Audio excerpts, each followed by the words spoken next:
20واں پارہ سورہ النمل آیت شریفہ 64 اور اس کے بعد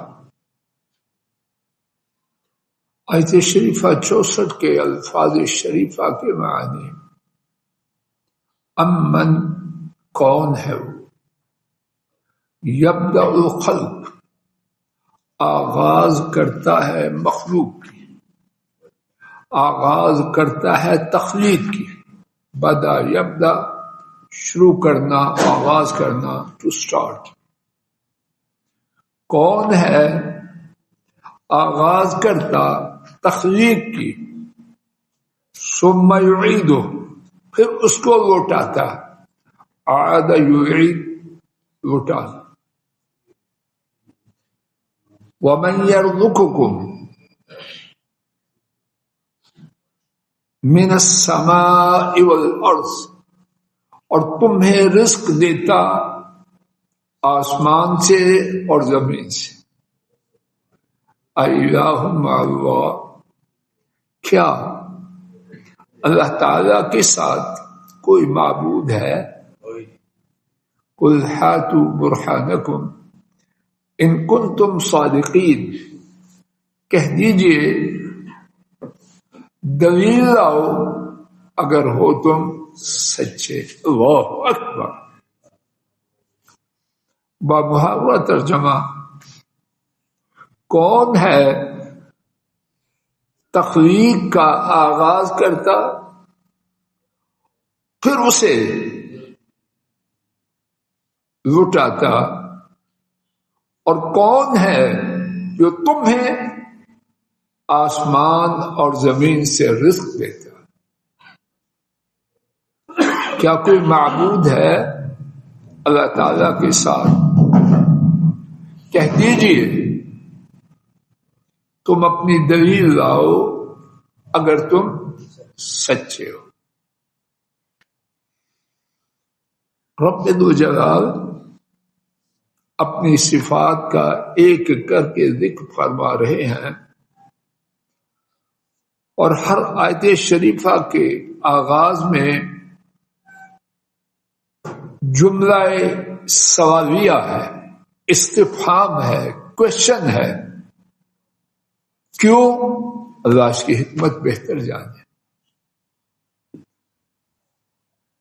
شاید اس کا سبب یہ ہے کہ ان سوالوں کا جواب مشرکین کے بھی ہاں اس کے سوا کوئی نہیں، کچھ نہیں کہ یہ کام کرنے والے تنہا اللہ ہے. جتنی باتیں ہمارے ساتھ گزر رہی ہیں ان کے بارے میں مکہ کے مشرک بھی، بدترین لوگ، وہ بھی اقرار و اعتراف کرتے کہ وہ عرش والے رب ہیں. اس کے بعد ہم دیکھیں گے کہ اگلی آیت کریمہ میں اللہ پاک نے سوال کا انداز بدل کے خبر دینے کا انداز اختیار فرمایا ہے. کیوں؟ اللہ بہتر جانے. لیکن جو بات مفسرین نے لکھی اور خوب لکھی کہ اس بارے میں مشرکین بھٹکے ہوئے ہیں، اس کا اعتراف نہیں کرتے. اللہ پاک نے ان سے پوچھا ہی نہیں کہ وہ اس قابل بھی نہیں کہ ان سے اس بارے میں پوچھا جائے، خود ہی خبر دے دی. اور انشاءاللہ اس آیت کریمہ پر ہم بعد میں اللہ کی توفیق سے ٹوٹی پھوٹی عاجزانہ گفتگو کی کوشش کریں. یہاں 3 صفات اللہ کریم نے ذکر فرمائی. تخلیق کا آغاز کون کرتا ہے؟ کوئی کسی کے ہاں ہے تو نام لے. تخلیق بجائے خود ایک کائنات ہے. مخلوقات کی تعداد کتنی ہے اللہ ہی جانتا. کس فگر میں ہے میں نہیں جانتا. آپ میں سے کسی کو ہے خبر؟ ان کی اقسام کتنی ہیں، شاید ہم وہ بھی ان کا احاطہ نہیں کر سکتے۔ جب ان اقسام اور انواع کا احاطہ نہیں کر سکیں گے تو ان کی تعداد کا اندازہ کہاں سے کریں؟ ایک انسان لیجیے، اس کی تخلیق کو کم قدرتوں کو بیان کرتی ہے، اور رب ذوالجلال کا چیلنج ہے۔ انہوں نے ایک طرف لاتعداد انواع کی اشیاء کو پیدا کیا اور ہر چیز کی تعداد سوائے ان کے کوئی نہیں جانتا۔ تو ایک طرف وہ ان کا چیلنج ہے کہ کوئی چیز پیدا کر کے بتلاؤ، نہیں پیدا نہیں، مکھی تمہاری کوئی چیز لے جائے اس کو واپس لاؤ۔ کب سے چیلنج ہے، کوئی اس کا جواب دے سکا؟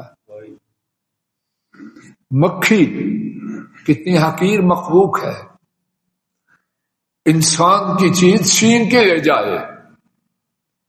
کوئی ابھی تک ڈاکٹر صاحب سائنسی تحقیقات آئی ہے کہ اس چھینی ہوئی چیز کو مکھی سے واپس ایٹم بم بنا رہا ہے۔ یہ چیلنج ابھی تک سروں پہ قائم ہے، اور انشاءاللہ قیامت برپا ہو جائے گی، اس چیلنج کا جواب نہ بن پڑے۔ تو مخلوق کی ابتدا کرنا دور کی بات، ان کی انواع و اقسام ان کا علم نہیں، ان کی تعداد اس کا تو خیال بھی نہیں، اور اتنا کمزور حضرت انسان جو بہت بڑا بنتا ہے، یہ مکھی کی جانب سے چھینی ہوئی چیز واپس نہیں لا سکتا۔ تو جواب اس کا کیا ہوگا؟ یہ کام صرف اللہ کر سکتا۔ وَمَن يَرْزُقُكُم مِّنَ السَّمَاءِ وَالْأَرْضِ، تخلیق کے بعد انسانوں کا ایک بہت بڑا مسئلہ وہ تو ہدایت ہے، اس کے بعد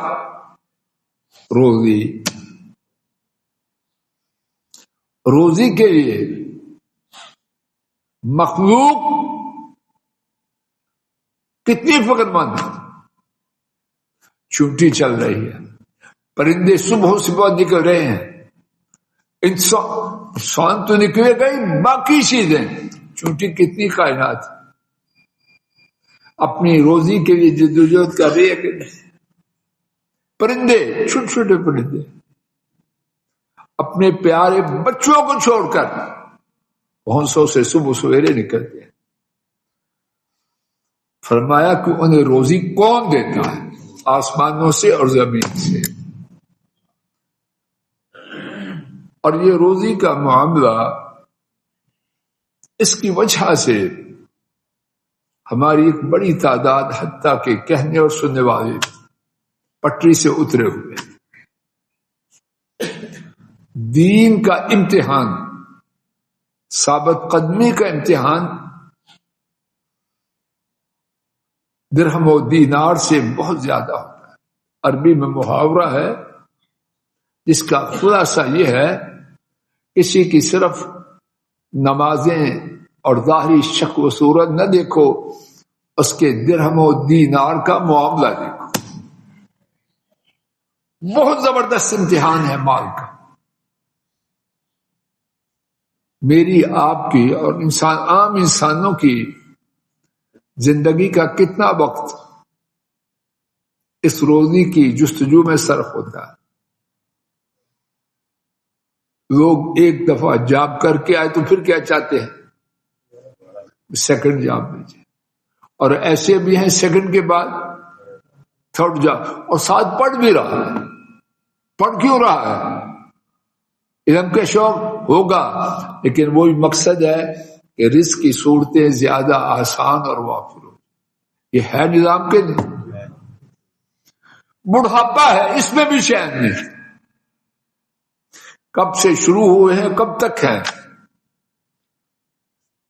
اللہ پاک پوچھ رہے ہیں دیتا کون ہے؟ آئیے قرآن کریم کے 3 مقامات سے اس نہایت ہی بنیادی بات کے بارے میں اپنے رب ذوالجلال کے ارشادات سمجھنے سمجھانے کی عاجزانہ کوشش کرتے۔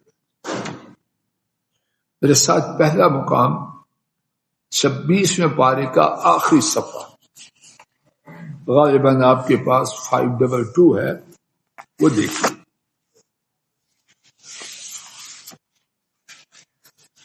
آیت شریفہ 22 اور 23۔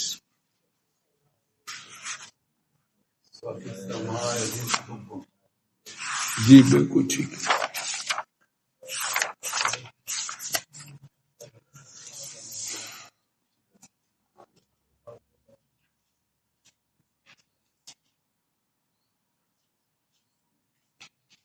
وَفِي السَّمَاءِ رِزْقُكُمْ وَمَا تُوعَدُونَ۔ رضوان جی دیکھو انکل کو مل گئی جائے۔ وَفِي السَّمَاءِ رِزْقُكُمْ وَمَا تُوعَدُونَ۔ پوری توجہ ازرہ نوازش فرمائیے ترجمہ کی طرف۔ بعض لوگ ترجمہ کرتے ہیں آسمان میں تمہارا رزق ہے، ناقص ترجمہ ہے، ناقص ترجمہ ہے۔ ترجمہ اس سے بہت آگے ہے۔ یہ ترجمہ ہے رزقکم فی السماء، اللہ پاک نے یہ کہا ہی نہیں۔ اگر جملہ یہ ہوتا رزقکم فی السماء تو ترجمہ کیا ہونا تھا؟ تمہارا رزق آسمان میں۔ اور یونس صاحب جب کہا تمہارا رزق آسمان میں ہے، ہو سکتا ہے نانی کے گھر ہوتا، اس کے ساتھ دادوں کے پاس ہوتا، انکل کے پاس ہوتا، انٹی نہیں۔ اللہ نے کہا وَفِي السَّمَاءِ رِزْقُكُمْ۔ عربی قواعد کے مطابق جب جملے کی ترتیب کو بدلا جائے، جو پہلے ہے اسے بعد میں لایا جائے، جو بعد میں اسے پہلے لایا جائے، تو جملے کا ایک نہیں 2 معنی ہوتے ہیں۔ پہلا معنی تمہارا رزق آسمان میں، یہ آدھا معنی ہے۔ دوسرا معنی تمہارا رزق آسمان کے سوا کہیں نہیں۔ کتنا فرق ہے۔ اور اللہ پاک نے جو فرمایا، کیا فرمایا؟ میرے ساتھ زور سے کہو، اور آسمان ہی میں فیکٹری بنائی، باپ سے برسوں میں کروڑوں پائے۔ کئی فیکٹریوں والے مقروض ہو کے فیکٹریوں سے نکلتے ہیں کہ نہیں؟ کئی فیکٹری والے فیکٹریوں سے سیدھے اڈیالہ جیب میں جاتے ہیں، قرضے ہیں بینکوں کے قرضے، لینے دینے، ادائیگی سے عاجز۔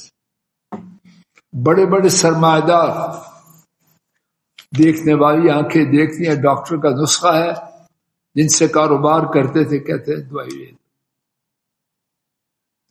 دیکھنے والی آنکھوں نے دیکھا ہے، بڑے بڑے سوداگروں کے بیٹے ڈرائیونگ کرتے ہیں، اور چپڑاسی کا بیٹا وہ کہاں کو کہاں پہنچا ہوا ہے۔ اس کو گرانے والا، اس کو اٹھانے والا کون؟ اللہ۔ پلازے بنتے ہیں، بننے سے پہلے پلازے نہیں، کمزور سی عمارت بنتی ہے، ابھی بنی نہیں، سفارشیں آتی ہیں۔ کاروباری بازاروں میں یہ بات عام ہے یا نہیں؟ سفارشیں آتی ہیں، فلاں صاحب مجھے دے دیں، کوئی رشتہ دار ڈھونڈ، کہیں پلازے کھڑے ہیں، چوکی دار ہے، پھر آئے چرسی، کیا کچھ اتار کے لے گا، لاکھوں کے نقصان ہوتے ہیں، بجائے کہ وہ پلازے آمدن کا سبب بنے، مالک کے لیے درد سر بن جاتے۔ چوکیدار کا خرچہ، بل، اور یہ چوروں کا علاج، یہ کون برداشت کرے؟ وہاں معمولی عمارتوں میں کرایہ دار لائے تو کون لائے؟ اور بڑے بڑے پلازے دینے کی بجائے کھا رہے ہیں. کس نے کیا یہ نظام؟ مارکیٹوں میں، اچھی اچھی مارکیٹوں میں. اللہ کے فضل و کرم سے خیالی بات نہیں کر رہا، مزدوروں کا بچہ اچھے اچھے مارکیٹوں میں ایک دکان والوں کو سارا دن دوپہر کا کھانا کھانے کی فرصت نہیں. آتا ہے کھانا، واپس جاتا ہے، بیگم لڑتی ہے، کہتا ہے بیوقوف میں گیا کسی یہ تھا. اور دوسرے سارا دن آنے اور جانے والوں کی مردم شماری کرتے ہیں مارکیٹوں میں کہ نہیں؟ کوئی ہوٹل والا بوری نہیں آتی اور کوئی ہوٹل والا مکھیوں کو اڑاتا ہے. وہ بھی ہوٹل والا ہے، وہ بھی ہوٹل والا ہے. یہ ورثے میں لیا ہوا مال برباد کر کے جا رہا ہے. یہ سفید پوش کا بیٹا غازوں کا مالک بن رہا. کیوں رانا صاحب؟ یہ کہاں کس تقسیم ہے؟ زمینی تقسیم نے ارشوال. ہاں وہاں ظلم نہیں، لیکن فیصلہ نیچے نہیں.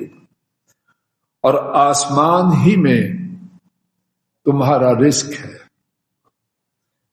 اور کیا ہے؟ وما توعدون، جو کچھ تم سے وعدہ کیا جاتا ہے، عزت، صحت، قوت، اولاد، آسائشیں، وسائل کہاں سے آتے ہیں؟ کمزوروں کے بیٹے کوئی جانتا نہیں. لوگ قطار کے اندر کھڑے ہوتے ہیں کہ اس سے مسافہ کر لیں. اس کے بابا کو دیکھے، دادا کو دیکھے، گمنامی کی زندگی میں دنیا سے چلے، اور وہاں ملاقات کے لیے گھنٹوں لوگ انتظار کرتے ہیں. اوپر سے آیا. اس کے بعد دیکھیے فَوَرَبِّ السَّمَاءِ وَالْأَرْضِ، اللہ اکبر. سو آسمان اور زمین کے رب کی قسم. اب نوٹ فرمانا، اللہ پاک نے ایک حقیقت بیان کی. حقیقت کیا ہے؟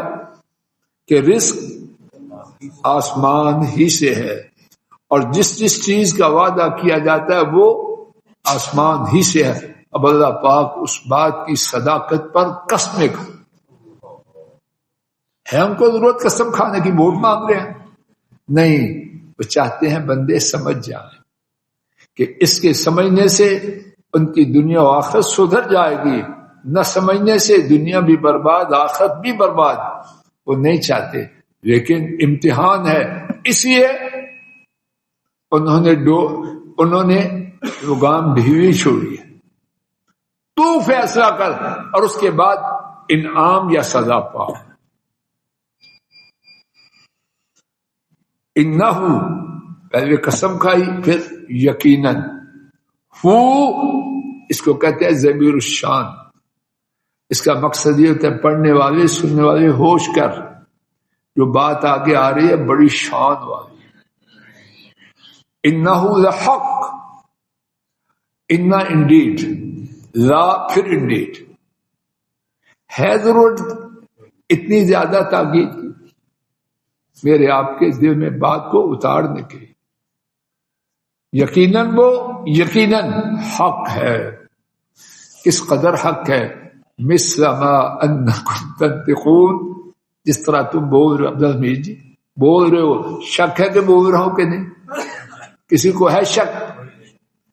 فرمایا جو اسی طرح برحق ہے جس طرح تجھے اپنے بولتے ہوئے بولنے کا یقین اور اعتقاد ہے. اللہ تعالیٰ اپنے فضل و کرم سے میرا اور آپ کا عقیدہ اپنے رزق کے بارے میں ٹھیک کر. اگر یہ عقیدہ ٹھیک ہو گیا، اللہ کی فضل و کرم سے دنیا و آخرت کی سعادتیں ان کے لیے دروازہ کھولے ہیں. اور اگر ویسی راہ جیسے ہے تو قدم قدم پہ بھٹک گیا. کبھی کسی وجہ سے دین چھوڑا، کبھی کسی وجہ عقیدے کی کمزوری ہے. اگر یہ یقین آ جائے رزق تو صرف آسمان سے ہے، تو کوئی سیدھی راہ سے بھٹکے؟ اللہ مجھے آپ کو رزق کے بارے میں اور پورے دین کے بارے میں ٹھیک عقیدہ دے دے. ہماری کجی تیر پن غلطی اپنے فضل و کرم سے دور فرما دے. اللہ ہماری مجلس کو مبارک بنا, کہنے سننے کی غلطی دور فرما, معاف فرما. یا اللہ ہماری نیتوں کی کوئی ضمانت نہیں, نیتوں کی غلطی کو معاف فرما. یا اللہ کوئی دعویٰ نہیں, کسی بات کا دعویٰ نہ نیت کا, نہ بات کا, نہ سننے کا. بس آپ کی رحمت کے محتاج ہیں. اللہ اپنی رحمت سے دھتکار نہ دے. اللہ کس سے مانگے؟ سب کچھ آپ ہی کے ہاتھ میں ہے. اللہ مانگنے کا سلیقہ بھی نہیں, بے سلیقہ ہے. ایک خرابی ہے ہماری, سراپا خرابی ہے یا اللہ. لیکن سب کچھ کے باوجود سوال آپ سے ہے کسی اور سے. اللہ ہمیں دھتکارنا نہیں. اللہ اپنی رحمت کی خیرات سے مالا مال کرنا. اللہ اپنی رحمت کی خیرات سے مالا مال کرنا. اللہ ہماری پریشانیوں کو, بیماریوں کو, غموں کو, دکھوں کو, آفتوں کو جو ہماری کرتوتوں کی وجہ سے ہی آئی ہیں, اللہ ان کو معاف فرما. اللہ ان کو معاف فرما. اطمینان والی, سکون والی, سکھ والی, چین والی, اپنی غلامی والی, نبی کریم صلی اللہ علیہ وسلم کی سچی تابعداری والی زندگی نصیب فرما. اللہ دلوں کا اطمینان دے, دن سکون سے گزرے, راتیں چین سے گزرے. اللہ اپنی عبادت میں دل لگا. اللہ اپنے ذکر میں محو فرما. اللہ اپنے شکر کی توفیق عطا فرما. اللہ صبر کی نعمت سے مالا مال فرما. اللہ ان سب چیزوں کا سوال ہے جو آپ کو اپنے بندوں کے لیے پسند ہے. اللہ ان سب چیزوں سے بچاؤ کی التجا ہے جو آپ کو اپنے بندوں کے لیے ناپسند ہے. اور اللہ جو کچھ اپنے لیے مانگتے ہیں وہی کچھ اپنے کنبوں کے ایک ایک فرد کے لیے مانگتے ہیں. اور اللہ جو چیز اپنے لیے اور اپنے کنبوں کے ایک ایک فرد کے لیے مانگتے ہیں وہی چیزیں اپنے بہن بھائیوں اور ان کے پورے کنبوں, اپنے اور ان کی نسلوں کے لیے مانگتے ہیں. اور اللہ وہی چیز پوری امت کے لیے مانگتے ہیں. اللہ وہی چیز پوری امت کے لیے مانگتے ہیں. اللہ معاف فرما, معاف فرما, معاف فرما, رحم فرما. اللہ ہمارے گھروں میں دین کا دور دورہ فرما. اللہ دین کا دور دورہ فرما. ریاکاری کی لعنت جس سے بچاؤ, نظر نہیں آتا اپنے حالات میں, اللہ آپ اس سے بچاؤ.